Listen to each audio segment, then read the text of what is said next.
Not too long ago, Games Workshop released a new edition of Space Hulk. So let's take a few minutes and do a full review of the standalone Warhammer 40,000 board game.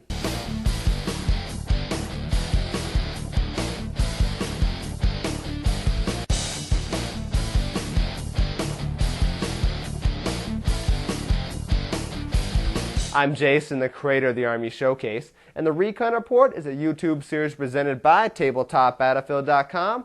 It's now been 20 years since Games Workshop released Space Hulk, so let's see what they put together for 3rd edition. Space Hulk is designed to be a game played by 2 players or teams. One player controls a squad or 2 of Space Marine Terminators and leads them through a modular board, while the other player controls a swarm of Gene Stealers who is trying to stop the Space Marine player from completing their goal. In the box, you'll find 35 plastic figures and 12 sheets of rooms, counters, hallways, etc., stuff like that.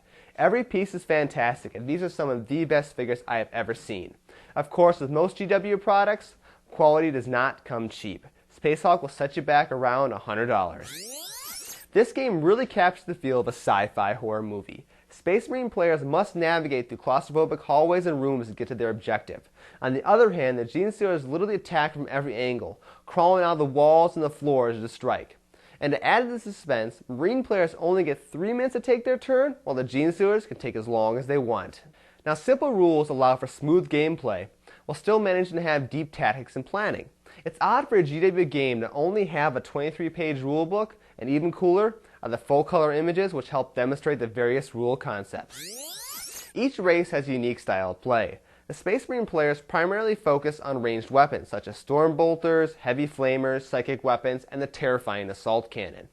Their tactics focus on setting up corridors of fire and securing perimeters as they move through the Space Hulk. Gene Stealers are the direct opposite. Dozens will die from the guns and the Marines in the hope that one gets through. Once a Gene Stealer has tied a Marine up in close combat, it generally ends very poorly for that Marine. So the general goal of the Tyranid player then is to tie the Marines up, make the humans overstretch their forces, and pick them off one by one. Included in the game are 12 missions which tell the story of the Blood Ravens trying to eradicate a Gene Stealer infestation from a Space Hulk.